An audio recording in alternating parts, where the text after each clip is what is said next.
Thank you so much, Brother Whitehead, and I want to thank Bishop Jameson and the First Lady of this church. And I want to be extremely brief because I too want to go over and see if there's a toy for me. You know, never get enough. And I just want to give you three pearls, and then we're going to wrap it up and move forward. The first is that as I was rushing here today, I spilt over a glass of water on my countertop, and I grabbed the sponge and started to wipe it up. And once the sponge got saturated, what did I have to do to get the water out? I had to wring it out. In order to pick up more water, I had to remove the water that was in the sponge. Our spirits is like a sponge. The reason many people cannot collect positive things inside them is because they're saturated with a lot of negative things. And people wonder why our young people are not responsive to us. Is because if you look closely, a lot of our young people are going through so many combative things that the sponge of their spirits is so saturated. And the only way we're going to be able to put something healthy inside them is we got to do what? We got to wring it out. And we got to replace that negative spirit that saturates them with something positive, something enjoyable. The problem, as Reverend Waterman and DJ Ralph McDaniels whispered in my ear, the problem isn't the children who are sitting here. The problem are the children that are on Ralph Avenue who is oversaturated with the toxic feeling. The problem isn't the choir that sings in a very beautiful fashion. The problem isn't not the young deacons and deaconess. The problems aren't the assistant pastors. The problem lies in those who don't even come through these doors. They're not coming through these doors because they're oversaturated. And we don't want to take the time out to wring them out. We have become so pompous and arrogant. Instead of reaching our hands out to wring it out, we walking past people in a very real way. And I want to get back to that in the end. The second thing is, the second pearl. Can I have one young person to volunteer? Just one. One young person. Come on, come on, come on. What is your name? Say it again. Love it. One of the most important things I learned, and I want to share it with you. And parents, you should practice this with your child every day. First, how to shake someone's hand. Let's shake hands, okay? You want to grip their hands firmly. And how to look at someone. Look me in my eye and tell me your name. No, don't look down. Did you see what she just did? She looked down. See, let me tell you where that comes from. Oh, stay right there, Janiyah. When we were slaves, we were told you could not look in the eyes of a white person. We were told you had to look away and look down. And we were told if you do that, it was called eyeballing. And when you eyeballed another white person, that was enough to get yourself killed. And so that was fed into our ancestors, that was stored in our genes, and that was stored in the adults, and it was stored in the children. So now our children, instead of feeling confident about themselves, they look down. They whisper. They feel small. They put their bodies in shrink. They don't feel dominant. So what we have to do, we have to wring out that feeling of being inferior, and we need to instill in them the feeling of being superior. So when you get a young man, where's one of these young men here? Give me one of the young men. Come here. Come on up here. One of the first things I taught my son, when you meet someone, you shake their hands firmly. You look them in the eyes, and you say who you are. And then you tell them the year you're going to graduate from college. And you know what happens? When the person walks away from them, they realize that this person has been wrung out and he has been put inside him the feeling of the superiority that he deserves. You may think it's just a small thing, but it's not. In America, you are judged by small signals and small behaviors and actions. If you go to a corporate meeting to close a deal, if you use the wrong fork to eat your salad, they will not get you the deal. That's how much they watch you. When I walk into the room on the Senate floor, I want everybody there to understand that I am here. I arrived. When I speak, I want everybody to quiet down and listen to what I say. When they shake my hand, they should realize they're shaking the man hand of power. When they look in my eyes, they should see determination and the ability to conquer. There's nothing inferior about Eric Adams. So teach him how to shake a hands. And tell me your name. Zaire. I love that. Hey, give him a hand. Go ahead with your bad self. Hey, come here. Hold on. Take this $10, because you showed everybody else. No, we ain't forget you. You take this $20. Now, why is that important? What did I just do? Feel me for one moment. I said, can I get a volunteer?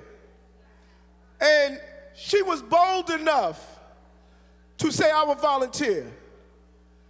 Our children have the spirit of sitting on the back of the bus in them so much that if they walk into a room, they immediately go to the rear of the room. Folks come to church every Sunday, they want to sit in the rear. You are not a leader from the rear. Stallions don't lead the horses from the rear, they lead from the front. We got to teach our children to say, yes, I want to be the one that's going to lead. I want to be the one that's going to move forward. There was nothing in me that said I wanted to wait around for someone else to integrate Borough Hall. I said, no, all of this chocolate in Brooklyn, we can't have a black borough president, not under my watch. Not under my watch. And so the need of instilling and wringing out the cells and the DNA in us that gave us the belief of being inferior, it's a daily practice. All of these little things that I do with my son to teach him who he is. It's not a one way or one day or one statement. It's a continuous statement. What do you mean, Eric? The owner of Motown, I heard him speaking one day. He was sitting down talking. Brother Barry said when he was in school, he learned to do his ABCs backwards. And everyone laughed at him. They said, what's the purpose of knowing your ABCs backwards? And all of a sudden, when he became adult and he just started Motown, he was out celebrating and he drank a little too much. The police officers pulled him over and pulled him to the side of the road. He says, officers, I'm not drunk, I'm sober. They said, prove it. He said, I can say my ABCs backwards. Barry said his ABCs backwards, and they said, go on your way. You may believe that our children are not receiving a part of what we're saying, but it's the daily feeding of positive information. They may not need it today. They may not need it tomorrow. And they may not need it anytime that we know. But they're going to remember what Brother Whitehead said. They're going to remember what Brother Waterman said. They're going to remember what Brother Barron said. All of this constant reinforcement and feeding of information is what's going to build their character and allow them to do the things they need to do. Trust me when I say, when you parents bring your children among these positive interactions and environment, it feeds them later and allows them to build the character they need in a very difficult environment. Why is that important? Our children are not competing with Best-Stuy. They're competing with Budapest and Belgium. We're not creating Metro card leaders. We're creating passport leaders. We don't want them to embrace the anti-Christopher Columbus theory, believing that they leave Brooklyn, they're going to fall off the globe. Our children should have the right and the ability to conquer the entire globe. There's no black globe and white globe. It is their globe, and they should be able to have the skill set to go and conquer the entire globe. That's what this is about. And that's my goal, Lamor President. And let me conclude with this. Don't ever give up on these children. You know, I remember 1975, and I tell folks about this all the time. You know, I was arrested in the 103rd precinct, Miss Whitehead. I was locked up, my brother and I remember my mother walking up the steps with a Bible in one hand and a cane in another. And she walked inside the precinct, and all of the cops behind the desk, they looked at her and they laughed at her clothing. They didn't realize that, you know, you pray a lot when you got 4 boys, raising them in South Jamaica, Queens. And they said, leave them. They will never be anything. They will never turn out to be anything. Leave those 2 boys. I didn't see my mother, but I heard her when she said, I'm not giving up on my sons.